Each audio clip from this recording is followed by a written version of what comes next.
Hello. हाँ भाई। ओ तेरी कहाँ तक पहुँच गए?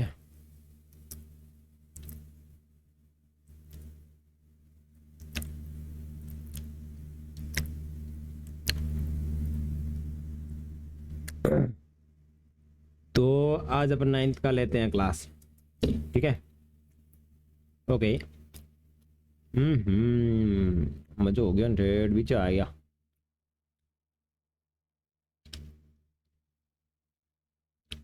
अपना चैप्टर गायब हो गया भाइयों। ये कौन सा चल रहा है? ये बहुत ज्यादा ऊपर है। हाँ भाई, आ गया आ गया आ गया आ गया आ गया। Okay okay, no problem, chapter तक अबाउट पहुंच गए।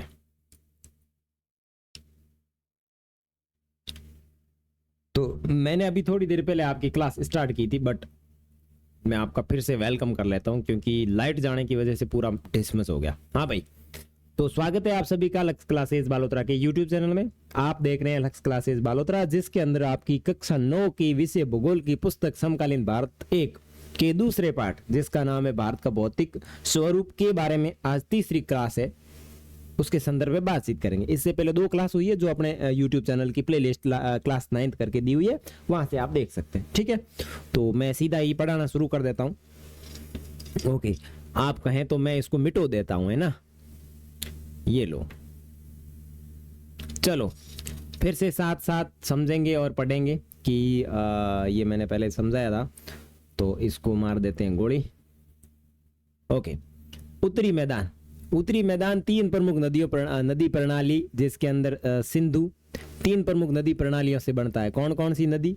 सिंधु नदी, गंगा नदी और ब्रह्मपुत्र नदी, तथा इनकी सहायक नदियों से ये बनता है। ये मैदान जलोढ़ मृदा से बना हुआ है।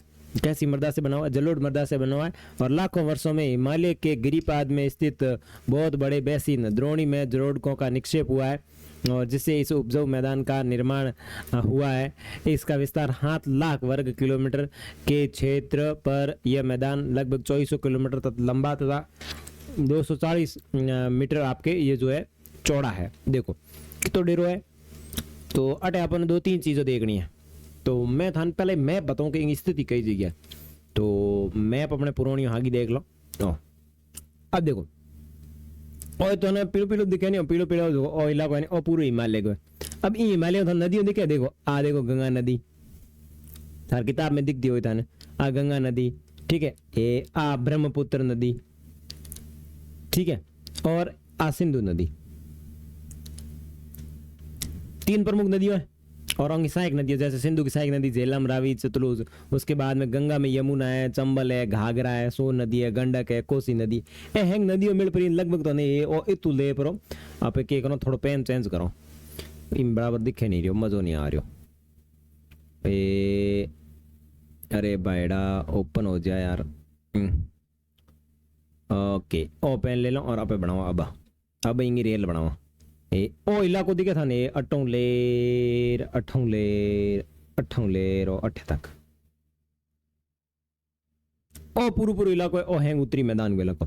हम इमे जितनी नदियां आवे ने, नदियों की सहायक नदियां मिल पर हैंग इन मैदान को निर्माण करें। कई मैदान को? उत्तरी मैदान को निर्माण करें। अब अपनी एक चीज पढ़ी कि जो उत्तरी मैदान है, इन उत्तरी मैदान के मो जलोढ़ मृदा है, बिंगी संख्या ज्यादा है। केड़ी मृदा? जलोढ़ मृदा। जलोढ़ मृदा का मतलब क्या हो कि ऐसी मृदा जो पानी के साथ बहाकर लाई जाती है, उसको बोला जाता है जलोढ़ मृदा, ठीक है? और एक शब्द देखो आप, गिरिपाद। गिरिपाद को मतलब क्या है? ओ पहाड़ बनू रहे, ये पहाड़ के कने कने जो मैदान बनू रहे, या कने कने। गिरी का मतलब पहाड़, पाद का मतलब उसके चरणों में, यानी जो पहाड़ होता है उसके आसपास के क्षेत्र में ही मैदान का निर्माण होता है। और वो मैदान क्या होता है? बहुत ही उपजाऊ होता है। अब उपजाऊ क्यों है? क्योंकि भी मिट्टी में पानी की मात्रा अधिक है, और मिट्टी है वो अलग अलग क्षेत्रों से बहाकर लाई जाती है, इसलिए ये एक प्रकार का उपजाऊ मैदान है, और यहाँ पे सघन जनसंख्या पाई जाती है। अब थाने मोटा मोटी समझ में आ गई कि भाई उत्तरी मैदान कई जगह स्थित है। आ चीज तो थाने समझ में आ गई वाला कि भाई उत्तरी मैदान की स्थिति कहाँ पे है, ठीक है? अब आगे चलते हैं। ओके, ठीक है ठीक है ठीक है ठीक है। तो ये चीज समझ में आ गया कि भाई सिंधु और गंगा और ब्रह्मपुत्र नदी मेल ने इनको निर्माण करें और जलोढ़ इनकी निर्मित हो रही है और हिमालय के गिरिपाद में ये स्थित है और ये जलोढ़ से निक्षेपित होकर के इसका निर्माण हुआ। निक्षेपित का मतलब हुआ कि भाई मान लो ओ ये एक पहाड़ है, ठीक है, ई पहाड़ में आई नदी निकली, हम इन हाथ जगह कंकड़ पत्थर दे पर जट इंग जमा हो बन के निक्षेपित, ठीक है ना, बिन के निक्षेप के, ठीक है ना। और जिसे इस उपजाऊ मैदान का निर्माण, उपजाऊ का मतलब जट धौन हुए, वो उपजाऊ मैदान है और इसका विस्तार जो है लगभग 7 लाख वर्ग किलोमीटर है, यानी इसका विस्तार है वो 7 लाख वर्ग किलोमीटर है। और इसकी अगर लगभग बात करें तो ये 2400 किलोमीटर लंबा एवं 240 से क्या 240 से 320 किलोमीटर चौड़ा है, ठीक है। चौड़ो कितो है, हिमालय जितो जितो चौड़ो है 2400 किलोमीटर ले 2400 किलोमीटर तो लंबो है। और अगर चौड़े की बात करो यूं चौड़ाई की बात करो तो 240 320 किलोमीटर लंबा है, ठीक है ना। ये मतलब चौड़ाई है इसकी। ये एक सघन जनसंख्या वाला भौगोलिक क्षेत्र है। अब सघन को मतलब क्या है, देखो सघन को मतलब समझो, हर एक चीज अपने समझनी जरूरी है। कैसा क्षेत्र है, सघन जनसंख्या वाला क्षेत्र। देखो एक तो वह सघन जनसंख्या,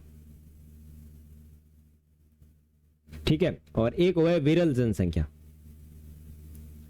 विरल जनसंख्या। देखो सघन जनसंख्या मतलब हो कि वहां जनसंख्या ज्यादा रहती हो, यानी वह क्षेत्र जहां लोगों की संख्या ज्यादा हो वह क्षेत्र सघन जनसंख्या क्षेत्र कहलाता है। और वह क्षेत्र जहां लोगों की संख्या कम हो वो विरल जनसंख्या क्षेत्र कहलाता है। जैसे बात करें उत्तरी मैदान, उत्तरी मैदान एक सघन जनसंख्या वाला क्षेत्र है, लेकिन अगर बात करें मरुस्थलीय क्षेत्र की, विरल जनसंख्या क्षेत्र, क्योंकि मरुस्थल में कम लोग पाए जाते हैं और उत्तरी मैदान में लोग अधिक पाए जाते हैं, क्योंकि वहां पे जो संसाधन है वो आसानी से मिल जाते हैं इसलिए। तो आगे देखो, यहाँ क्या आप जानते हैं ब्रह्मपुत्र नदी में स्थित मांजोली विश्व का सबसे बड़ा नदी द्वीप है जहाँ लोग निवास करते हैं, ठीक है ना। तो ये एक नदी के बीच में द्वीप है जिसके चारों ओर पानी है और ये सबसे बड़ा मांजोली द्वीप है जहाँ पे लोग भी निवास करते हैं, ठीक है। आगे देखो, समृद्ध मृदा आवरण, पर्याप्त पानी की उपलब्धता एवं अनुकूल जलवायु के कारण कृषि की दृष्टि से यह भारत का अत्यधिक उत्पादक क्षेत्र है। उत्तरी पर्वतों से आने वाली नदियां निक्षेपण कार्य में लगी है। नदी के निचले भाग में ढाल कम होने के कारण नदी की गति कम हो जाती है, जिसके परिणाम स्वरूप नदी द्वीपों का निर्माण होता है। ये नदियां अपने निचले भाग में गाद एक तरह हो जाने के कारण बहुत सी धाराओं में बढ़ जाती हैं और इन धाराओं को वितरित का कहा जाता है। जैसे आपके आगे चित्र आ गया, मैं बताऊंगा, ठीक है। आगे देखो, दोआब का अर्थ दो नदियों के बीच का भाग। दोआब शब्द दो से मिलकर बना है, दो तथा आब अर्थात पानी। इसी प्रकार पंजाब भी दो शब्दों से मिलकर बना है, पंच का अर्थ पांच तथा आब का मतलब पानी। देखो दोआब क्या चीज है, दोआब यानी दो नदियों के बीच का भाग, यानी ऐसी नदी बह रही है, ये नदी क्या करती है एक समय में आकर के ऐसे दो भाग बना लेती है,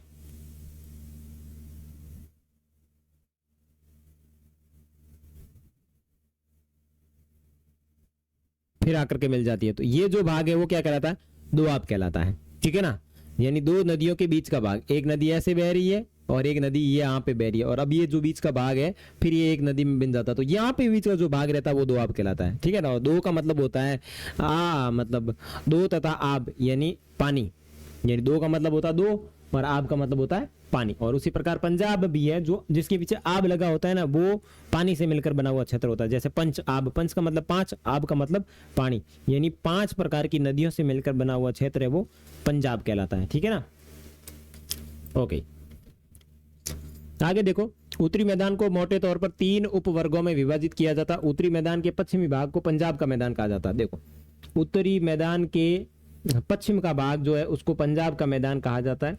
सिंधु तथा उसकी सहायक नदियों के द्वारा बनाए गए इस मैदान का बहुत बड़ा भाग पाकिस्तान में स्थित है। सिंधु तथा इसकी सहायक नदियां झेलम, चेनाब, रावी, व्यास, सतलुज हिमालय से निकलती है और मैदान के इस भाग में दोआबों की संख्या बहुत अधिक है। गंगा के मैदान, अब पहला मैदान कयो है, पहला मैदान है पंजाब का मैदान, उसके दूसरा बाद है गंगा का मैदान।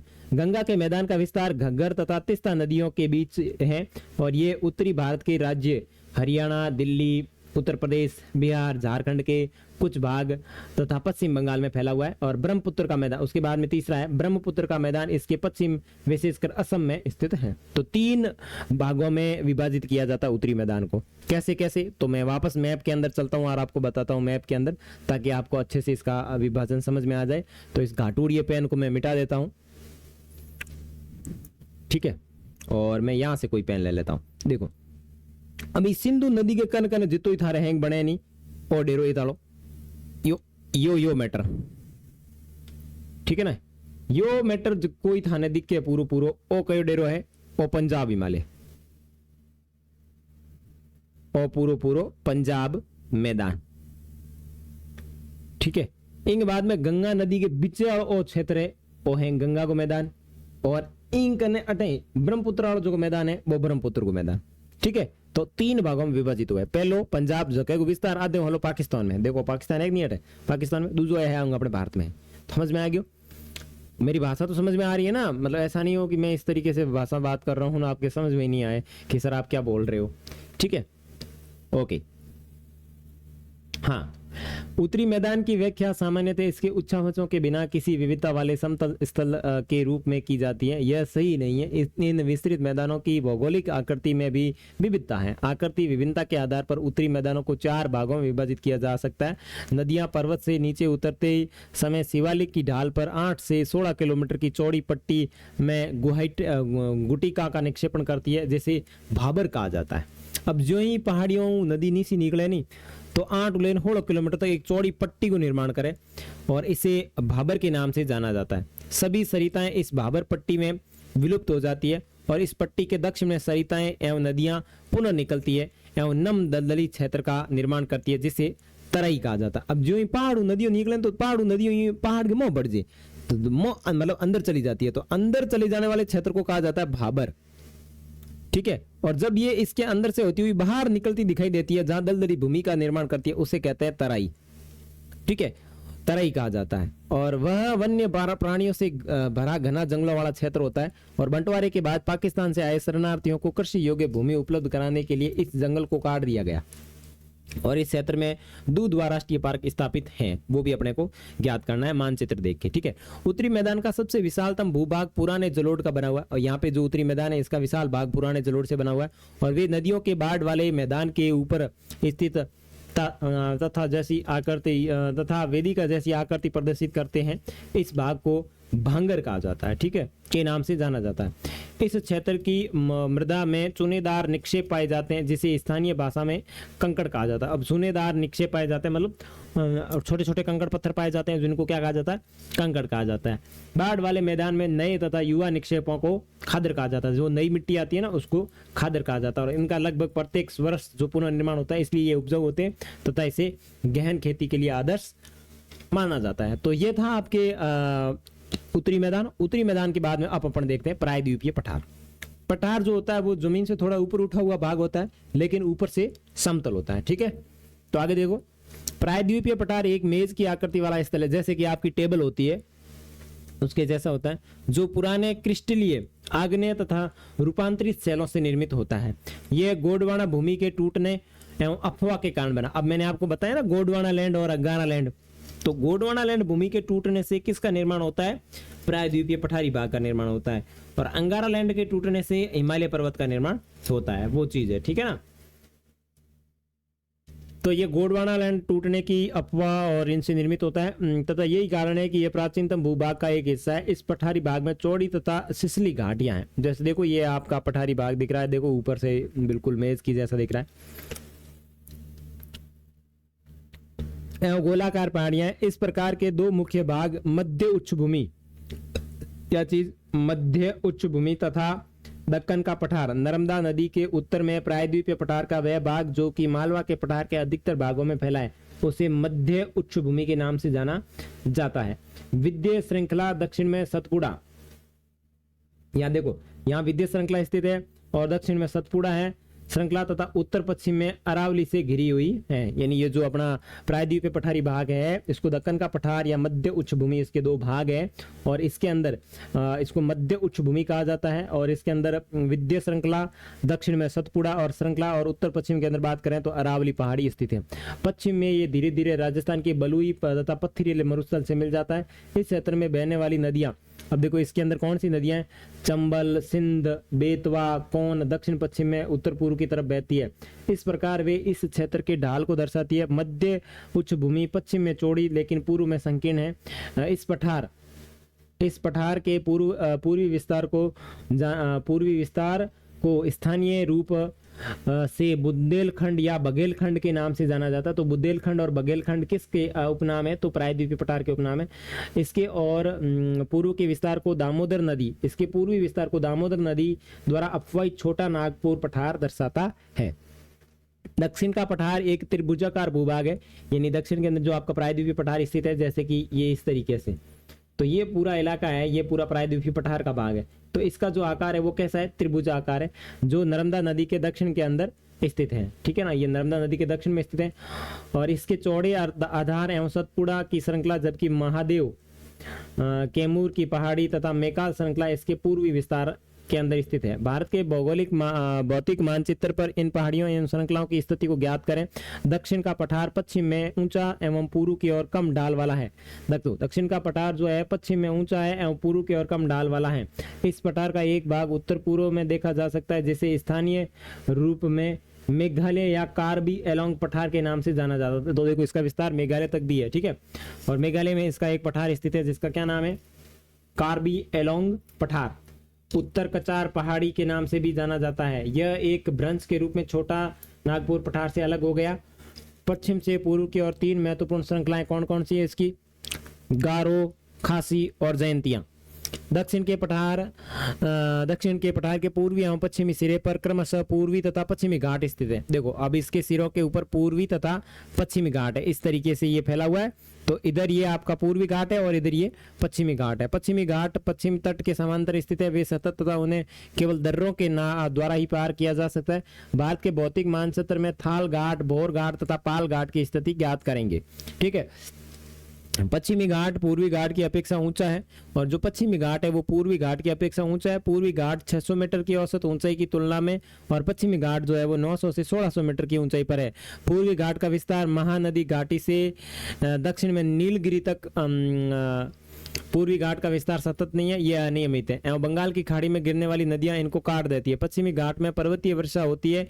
यह वर्षा घाट के पश्चिमी ढाल पर आर्द्र हवा के टकराकर ऊपर उठने के कारण होती है। पश्चिमी घाट को विभिन्न स्थानीय नामों से जाना जाता है। पश्चिमी घाट की ऊंचाई स्थानीय नामों से जानी जाती है। पश्चिमी घाट की ऊंचाइयां देखो उत्तर से दक्षिण की ओर बढ़ती है। पश्चिमी घाट की जो ऊंचाई उत्तर से दक्षिण की ओर बढ़ती है और इस भाग के शिखर ऊंचे कौन से, अन्ना गुड़ाई तथा डोडा बेटा। और पूर्वी घाट का सबसे ऊंचा शिखर कौन सा है, महेंद्रगिरी। पूर्वी घाट के दक्षिण पश्चिम में सेवराय तथा जोवेडी की पहाड़ियां हैं और पूर्वी घाट के दक्षिण पश्चिम में सेवराय तथा जोवेडी की पहाड़ियां स्थित है। और उडमंगलम जिसे ऊंटी के नाम से जाना जाता है तथा कोडई कनाल जैसी प्रसिद्ध पहाड़ियां नगरों की स्थिति मानचित्र में ज्ञात करें। तो ये प्रमुख वहां पे पहाड़ियां स्थित है। ठीक है ना, घाटी के अंदर पूर्वी घाटी और पश्चिमी घाटी। ठीक है, प्रायद्वीपीय पठार की एक विशेषता यहाँ पाई जाने वाली काली मृदा है। और जो आपका प्रायद्वीपीय पठार है इसके अंदर प्रमुख विशेषता ये है कि यहाँ पे काली मृदा पाई जाती है जिसे दक्कन ट्रैप के नाम से जाना जाता है। तो प्रश्न आएगा दक्कन ट्रैप किसे कहते हैं, तो प्रायद्वीपीय पठार के अंदर पाई जाने वाली काली मृदा को दक्कन ट्रैप कहा जाता है। ठीक है, आगे देखो, इसकी उत्पत्ति ज्वालामुखी से हुई और जो काली मृदा है इसकी उत्पत्ति ज्वालामुखी से हुई है, इसलिए इसे आग्नेय शैल भी कहा जाता है। वास्तव में इन शैलों का समय के साथ अपरदन हुआ है जिससे काली मृदा का निर्माण हुआ है। अरावली की पहाड़ियां प्रायद्वीपीय पठार के पश्चिम एवं उत्तर पश्चिम के किनारे पर स्थित है। ये बहुत अधिक अपरदित एवं खंडित पहाड़ियां हैं और ये गुजरात से लेकर दिल्ली के दक्षिण पश्चिम में उत्तर पूर्व दिशा तक फैली हुई। तो ये आपका प्रायद्वीपीय पठारी के बारे में अपन बातचीत कर चुके हैं। अब है आगे भारतीय मरुस्थल। तो आज कोशिश करें कि इसको पूरा पढ़ लेते हैं, फिर कल अपन प्रश्न करेंगे। ठीक है, भारतीय मरुस्थल अरावली पहाड़ी के पश्चिमी किनारे पर थार का मरुस्थल स्थित है। अब इंगी स्थिति थान मैप में बताऊं या थान ध्यान है? चलो कोई बात नहीं, थे हमारा प्यारा स्टूडेंट हो तो मैं थाने सब ने राजस्थान के अंदर जो अपना थार को मरुस्थल स्थित है बिंगी स्थिति बताऊं। देखो अपे एकदम स्पेशल लोग हो तो अपने वास्ते केड़ो कलर यूज होना चाहिए? ओके एडो कलर यूज होना चाहिए। ओ थान दी के ओ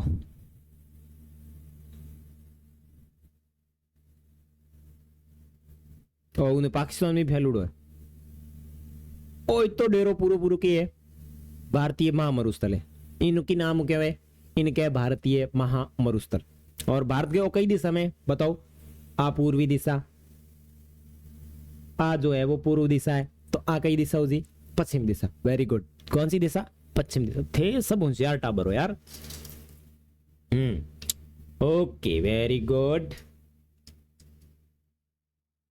हाँ ठीक है, तो ये आपके भारतीय मरुस्थल की स्थिति हो गई। अब देखो अरावली पहाड़ियों के पश्चिमी किनारे पर थार का मरुस्थल स्थित है। ठीक है, ये बालू के टिब्बों से ढका एक तरंगित मैदान है और इस क्षेत्र में प्रति वर्ष 150 मिलीमीटर वर्षा होती है। मतलब आपके 15 सेंटीमीटर जगह, इसके अलावा नहीं बीती वर्षा हुए। समझ में आई? 150 को मतलब क्या हो? 15 सेंटीमीटर।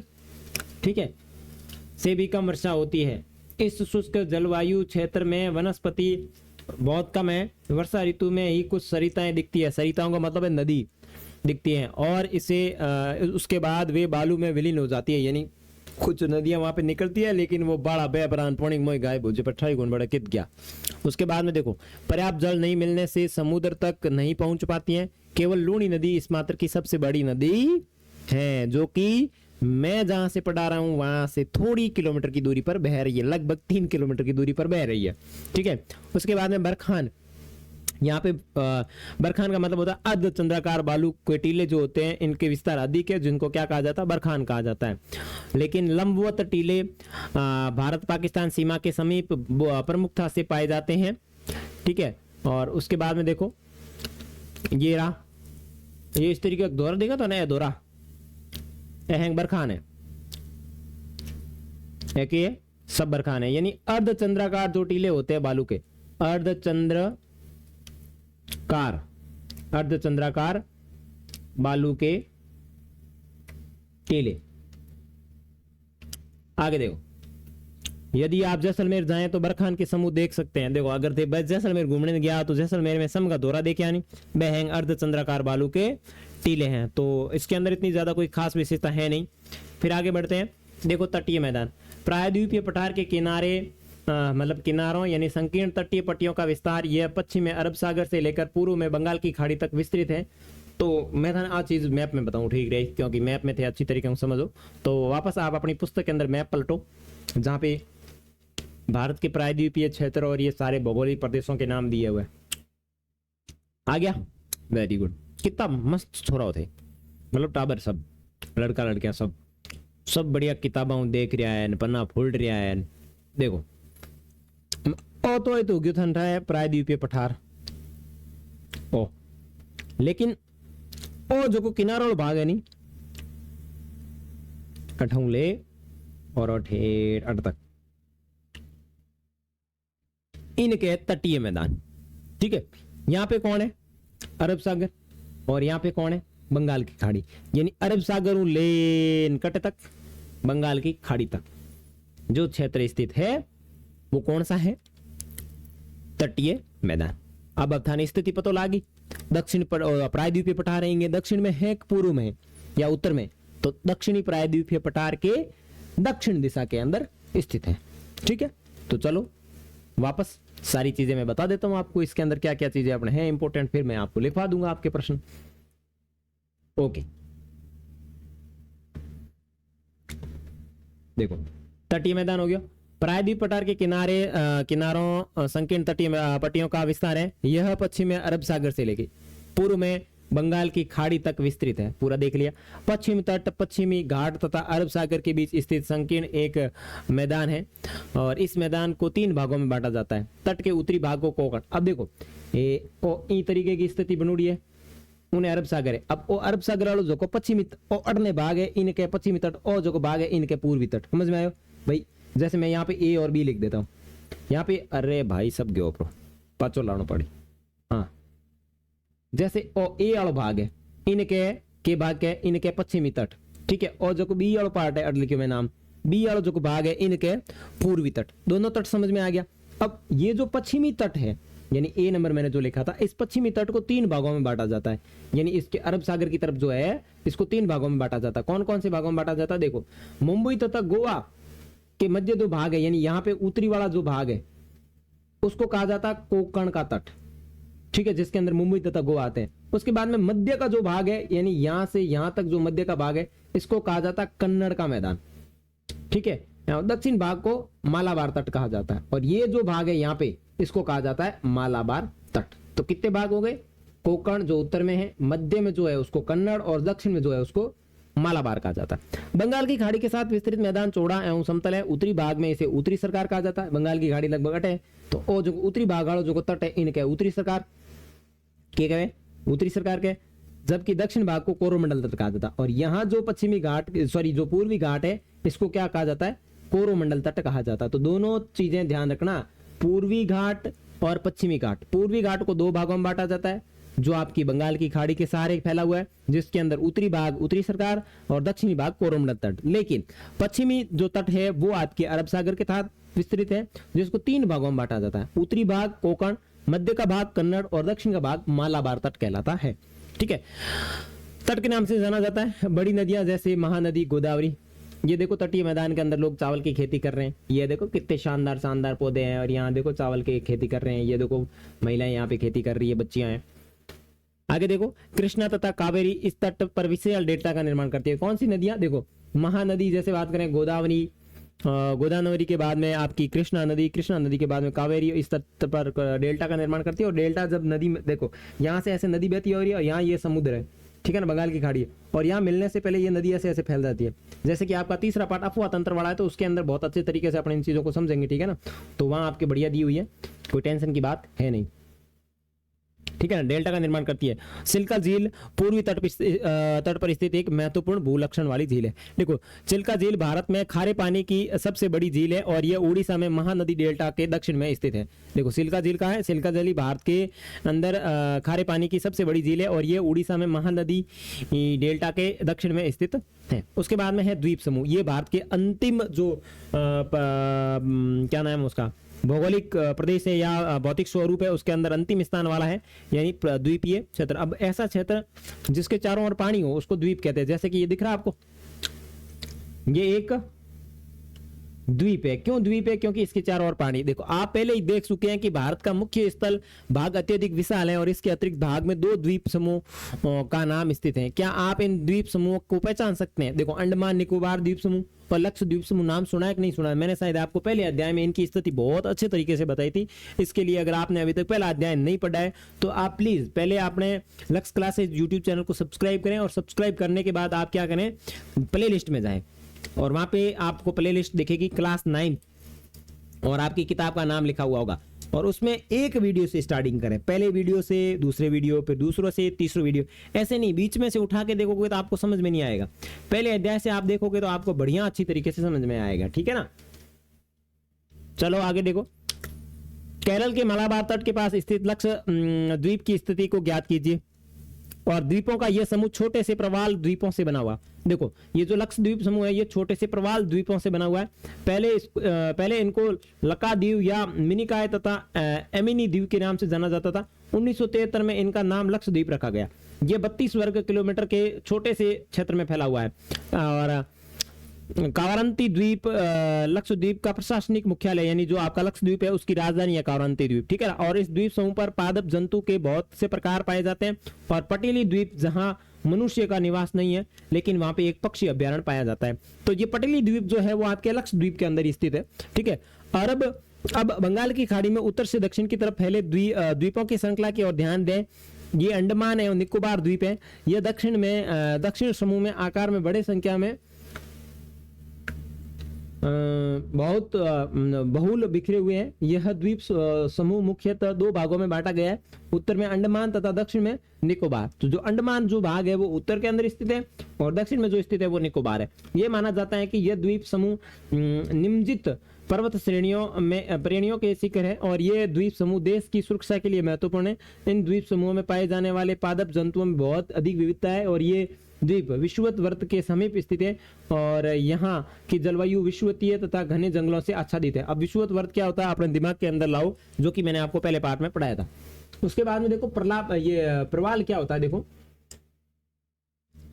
प्रवाल पॉलिप्स कम समय तक जीवित रहने वाला एक सूक्ष्म प्राणी जीव है जो कि समूह में रहते हैं और इनका विकास शिशल्य तथा गर्म जल में होता है और इनको कैल्शियम कार्बोनेट का स्राव होता है और प्रवाल अस्थियां टीले के रूप में निक्षेपित होती है और ये मुख्य प्रकार के तीन होते हैं। एक तो प्रवाल रोधिका, दूसरा तटीय प्रवाल भित्ति तथा तीसरा होता है प्रवाल वल्ली द्वीप जो ऑस्ट्रेलिया का ग्रेट बैरियर रीफ प्रवाल रोधिका का अच्छा उदाहरण है और प्रवाल वल्ली द्वीप गोलाकार और हार सुसु आकार वाले रोधिका होते हैं। अब कुछ नहीं होता।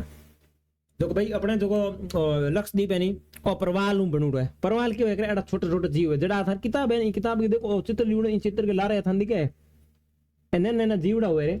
ए जीवड़ा क्या हुआ कि कई लंबे समय तक जीवित रहे कौन, ठीक है ना। लंबे समय के जीवित रहने के बाद में एक हुए एक मर्जी और मरे जना एक समूह में रहा करे नजदीक नजदीक। अब मरते इनके जो ऊपरी खोल होता है ना वो इतना मजबूत होता है कि आपस में चिपक जाता है और धीरे धीरे धीरे धीरे धीरे धीरे चिपकते चिपकते बहुत सारे जीवाणुओं का आपस में चिपक जाता है और ये एक कठोर रूप ले लेता है और ऐसे लगभग बहुत बड़े क्षेत्र में आपस में चिपक जाते हैं। तो उससे क्या होता है कि एक द्वीपीय क्षेत्र का निर्माण हो जाता है, इसलिए इसको कहा जाता है प्रवाल द्वीप। प्रवाल एक छोटे से जीव होते हैं जो समुद्र के ऊपर तैरते रहते हैं, ठीक है ना। आगे देखो भारत का एकमात्र सक्रिय ज्वालामुखी अंडमान एवं निकोबार द्वीप समूह के बेरेन द्वीप पर स्थित है। अब ज्वालामुखी वाला पार्ट पढ़ाऊं ना, आप ज्वालामुखी बड़ी अच्छी तरीके में समझाऊं, लेकिन यहाँ पे मैं मोटा मोटी बता देता हूँ। जमीन के अंदर से अगर लावा अचानक से बाहर निकलने की जो प्रक्रिया होती है वो कहलाती है ज्वालामुखी, जिसको अंग्रेजी में कहते हैं एक्टिव वॉल्केनो, ठीक है ना। तो ये एक्टिव वोल्केनो की अगर बात करें भारत में कहां पर स्थित है तो ये अंडमान निकोबार द्वीप समूह के अंदर एक बेरेन द्वीप है, वहां पर स्थित है। विभिन्न भू आकृति विभागों का विस्तृत विवरण प्रत्येक विभाग की विशेषता स्पष्ट करता है, परंतु यह स्पष्ट है कि ये विभाग एक दूसरे के पूरक है और वे देश को प्राकृतिक संसाधनों में समृद्ध बनाते हैं। उत्तरी पर्वत जल एवं वनों के प्रमुख स्रोत हैं। उत्तरी मैदान देश के अन्न भंडार हैं और इनके प्राचीन सभ्यताओं के विकास को आधार मिला है। पठारी भाग खनिज के भंडारण है और जिसने देश के औद्योगिकरण में विशेष भूमिका निभाई है। तटीय क्षेत्र मत्स्य और पोत संबंधित क्रियाकलापों के लिए उपयुक्त स्थान है और इस प्रकार देश की विविध भौतिक आकृतियां भविष्य में विकास की अनेक संभावनाएं प्रदान करती हैं। तो यहाँ पे आपका पहला अध्याय क्या दूसरा अध्याय कंप्लीट होता है और नेक्स्ट के अंदर अपन बात करेंगे आपके इन सभी अभ्यास प्रश्नों की, जो कि मैं आपको लिखवाऊंगा और इसके अंदर से जो प्रश्न बनते हैं उन प्रश्नों की चर्चा मैं करता हूँ लक्ष्मण धारा एजुकेशन प्लेटफॉर्म के ऊपर। तो आप वहां पे भी जाकर के क्लास 9 करके आप देख सकते हैं, तो वहां पे आपको सारी चीजें मिल जाएगी और मैं कोशिश करूंगा कि कल की क्लास के अंदर वहां पे भी आपको वो सारी चीजें बताऊं कि मैं किस तरीके से बताता हूँ, तो आपके काम की हो तो आप वहां से देख सकते हैं, ठीक है। बाकी अगर अच्छा लगा तो इसको लाइक करें, साथ ही साथ अपने दोस्तों के साथ शेयर करें, ठीक है।